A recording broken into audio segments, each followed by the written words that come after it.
Okay, Nick, purpose of this video is I want to talk to you about how to use this portals tracker.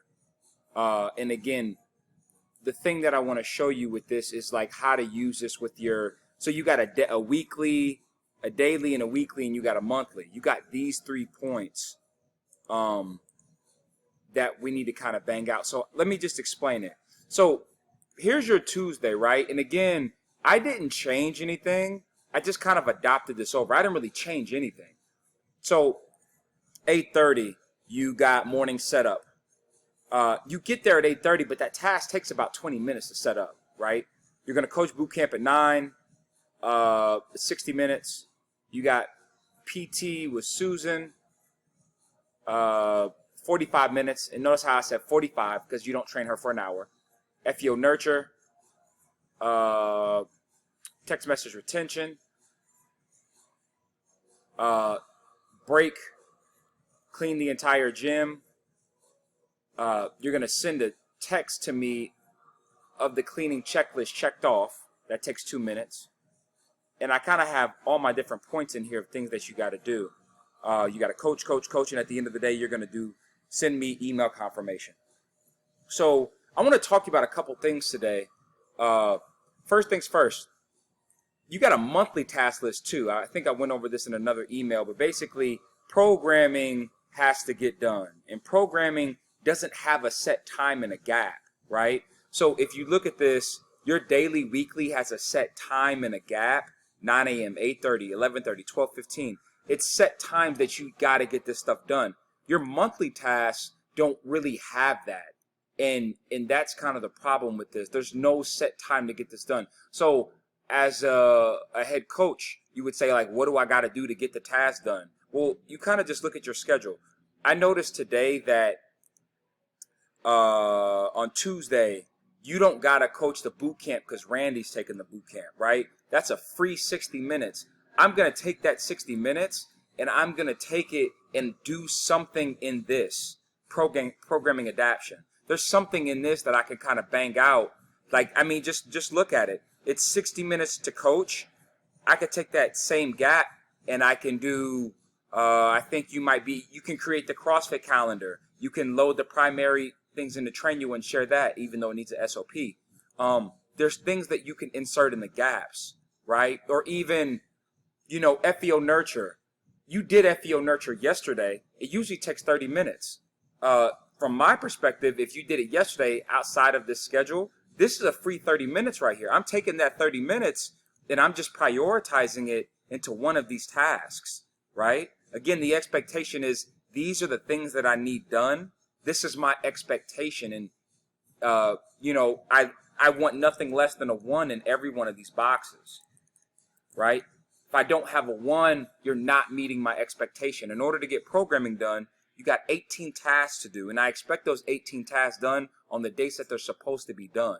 That is my expectation. Anything less is not sufficient for me, and it will lead to, me firing somebody and finding new staff. This is for everybody. Everybody, Nick, Ruby, and Adriana will have this because they do a majority of the tasks, but this is the expectation. And, again, as a head coach, just with autonomy, you need to be able to move through here. You don't got to coach at 6:30 p.m.? Okay, well, you can come and attack this because this is due at a particular date.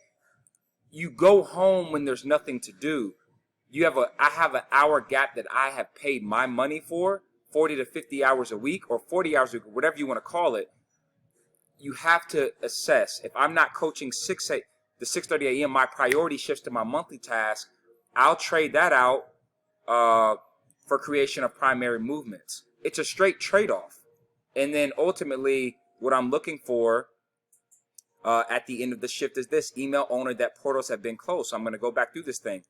End of your shift, it's 7:30 or 6:45 if you don't got to cover the 7:30. 1. Why can I put a 1 there? I think it's because I'm in. 1. 1. 1. 1. You did text message retention. You did break. You did clean the entire gym. here, here, here, here.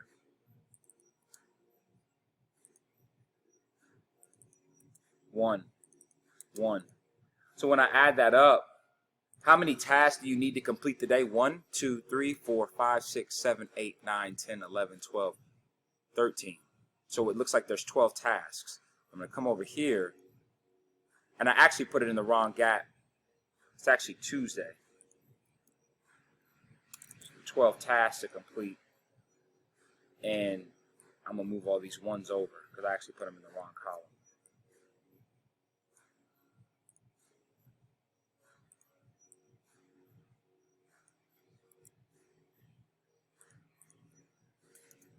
So when I look at this, it doesn't go, this is the Tuesday column. Oh, God. The metric for me is 12. You have 12 tasks to do on Tuesday. I expect all 12 of those tasks done. I don't expect these 3 to be missed, right? Unless, obviously, like coaching is kind of taboo if you got coverage, but I expect those to be done.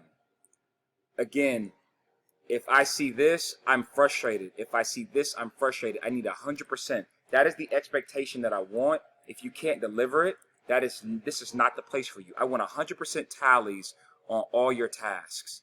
That is the expectation that I want, and that's what I deserve, and that's what I will get, right? So again, I got everything kind of laid out. Remember, purpose of this video is mixing your daily and monthly. I need all of these tasks done, but in order to get that done, you're going to have to use some autonomy that I cannot teach you how to use autonomy. There's no playing around. Stay off your phone. Get your job done.